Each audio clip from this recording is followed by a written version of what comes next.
teman-teman, di podcast kali ini cukup menarik nih. Di sini kita akan mengambil tema berbahasa. Setiap manusia dianugerahkan oleh Tuhan Yang Maha Kuasa kemampuan berbahasa. Kemampuan berbahasa merupakan kemampuan seseorang untuk mengungkapkan sebuah maksud atau tujuan dengan menggunakan kaidah kebahasaan. Selanjutnya di sini saya akan berbincang dengan teman-teman saya mengenai berbahasa, yaitu bahasa Arab dan bahasa Inggris. Sebelum ke pembahasan berikutnya, perkenalkan nama saya Zulfa Hanifah yang sebagai caster, dan ada 3 teman saya sebagai speaker di podcast kali ini. Selanjutnya di sini ada speaker kita yang pertama, ada Mbak Naila dan Mbak Feby. Bagaimana nih kabarnya teman-teman? Alhamdulillah baik. Mbak Naila Sayyidatun-Nisa ya? Iya. Kesibukan Mbak Naila akhir-akhir ini apa ya? Saya kuliah di Prodi BSA UIN Salatiga dengan di sini saya mondok. Oh iya. Oke Mbak Naila, langsung saja. Menurut Mbak Naila, apa sih bahasa itu sendiri? Bahasa merupakan suatu kemampuan yang diperlukan untuk berkomunikasi maupun berinteraksi dengan orang lain. Bahasa juga dapat menjembatani seseorang antara orang dengan Tuhannya. Oke. Apakah ada keterkaitan antara bahasa dengan keagamaan? Pada hakikatnya, agama merupakan suatu komunikasi antara Tuhan dan seorang hamba, yang mana agama seseorang dapat diketahui dengan bahasa dari yang digunakan hambanya kepada Tuhannya. Oke. Nah, tadi kan Mbak Naila bilang bahwa agama seseorang itu bisa diketahui dari bahasanya. Itu maksudnya bagaimana ya? Bahasa merupakan ciri pembeda, ciri pengenal dari identitas seseorang dan agama yang dianutnya. Contohnya, orang sering mengungkapkan kata salam dan puji Tuhan, berarti orang tersebut beragama Kristen. Sedangkan orang yang sering mengungkapkan astagfirullah, assalamualaikum, dan itu bisa dilihat identitasnya mereka adalah yang beragama Islam. Hal tersebut dapat diketahui karena setiap agama memiliki keunikan dan ciri-ciri sendiri dengan bahasa dan ragam bahasanya sendiri. Wah, Masya Allah, ternyata bahasa bukan sekedar hanya untuk berkomunikasi saja, tetapi bahasa juga bisa menjadi ciri pembeda, ciri pengenal, dan menjadi identitas seseorang apa yang dianut agamanya. Iya, benar sekali. Gitu. Terima kasih Mbak Naila sudah menjelaskan apa itu bahasa dan berbahasa. Iya. Selanjutnya untuk Mbak Feby. Mbak Feby ini kan kebetulan kuliah di jurusan sastra Arab. Nah, apa aja sih yang dipersiapkan Mbak Feby sebelum masuk ke jurusan tersebut?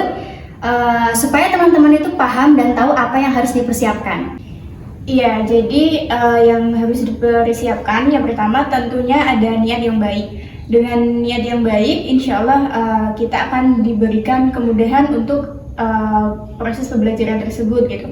Kemudian yang kedua yaitu cinta dengan bahasa Arab, karena kan bahasa Arab termasuk bahasa yang sulit ya. Jadi dengan kita cinta dengan bahasa Arab, maka itu akan menjadi modal untuk kita untuk bersungguh-sungguh dalam mempelajari bahasa Arab tersebut gitu. Kemudian ada lagi kita harus suka literasi, karena bahasa kan berkaitan dengan komunikasi, berkaitan dengan membaca dan menulis. Jadi ketika kita ingin masuk ke jurusan bahasa, khususnya bahasa dan sastra Arab, maka kita harus suka literasi. Kemudian kita juga harus memiliki pemahaman dasar terhadap ilmu nahwu dan shorof, di mana nahwu adalah ilmu yang mengkaji jabatan kata dan perubahan-perubahan di akhir kata, dan shorof adalah ilmu yang mengkaji tentang bentuk dalam sebuah kata. Wah, menarik sekali nih. Ternyata masuk di jurusan bahasa Arab itu harus emang ada niatnya ya Mbak. Terutama apalagi jurusan yang lainnya pasti juga ada niat.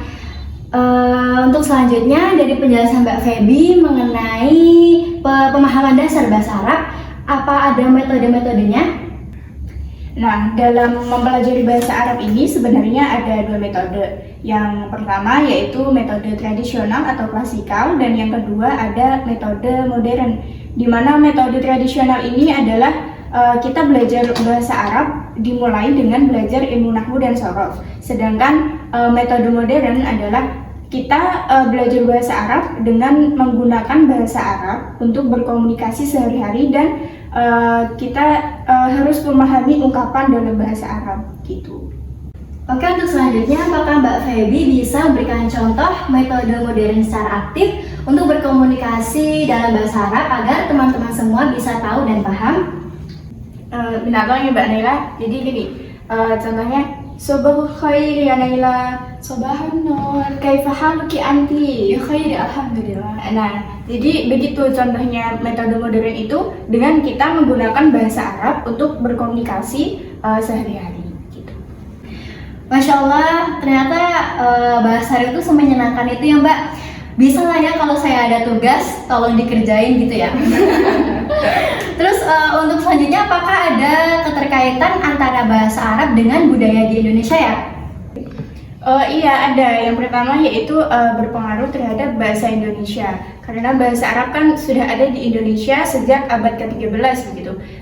Jadi ada sejak zaman perkembangan Islam di Indonesia. Jadi banyak nih bahasa Indonesia yang merupakan hasil serapan dari bahasa Arab, kayak contohnya kursi, majlis, syukur, dan lain-lain. Kemudian ada juga di bidang seni. Kan banyak nih di Indonesia masjid-masjid yang dindingnya itu menggunakan hiasan berupa seni kaligrafi. Nah, seni kaligrafi itu kan menggunakan bahasa Arab ya. Kemudian ada juga di seni musik. Nah, banyak nih di Indonesia lagu-lagu yang menggunakan bahasa Arab di dalam liriknya begitu. Contohnya seperti sholawat, nasyid, dan qasidah gitu. Ternyata memang banyak ya pengaruhnya di Indonesia, apalagi mayoritas agama di Indonesia itu Muslim. Jadi banyak keterkaitan antara bahasa Arab itu sendiri. Oke, terima kasih Mbak Feby atas penjelasannya. Selanjutnya ada speaker kita yaitu Mbak Nabita. Selamat sore Mbak Nabita. Selamat sore Mbak Zulfa. Kita langsung saja ya Mbak. Menurut Mbak Nabita nih, kan kita sering menjumpai bahasa Inggris di kehidupan sehari-hari, ya, pelajaran misalnya gitu kan. Nah, apalagi bahasa Inggris ini termasuk ke dalam bahasa internasional. Apakah Mbak Nabita pernah mengalami kesulitan dalam belajar bahasa Inggris? Gini ya, kalau menurut pendapat saya sendiri, sebenarnya kalau bahasa Inggris itu susah-susah gampang, karena jujur saya lebih suka bahasa Inggris daripada bahasa Arab. Ya karena kita kan kalau bahasa Inggris dalam kehidupan sehari-hari nih, kita sering nonton film, kita sering mendengarkan musik, dan banyak lagi, dan itu nggak jauh dari bahasa Inggris kalau menurut aku sih. Oke.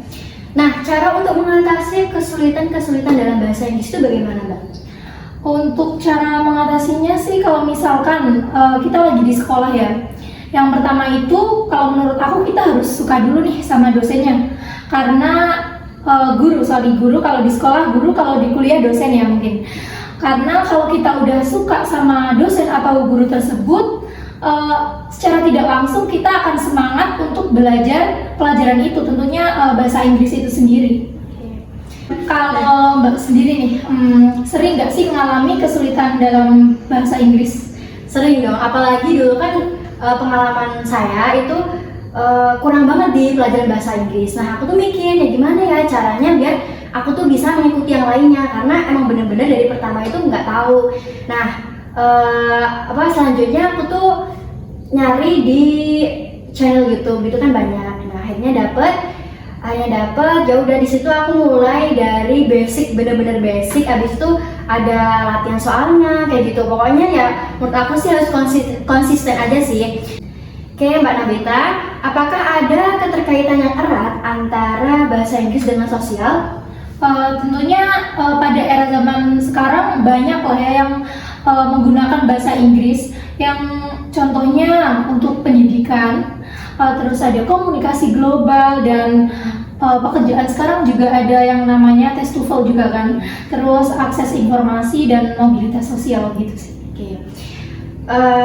Yang pada intinya berarti bahasa Inggris ini sangat berpengaruh ya pada sosial.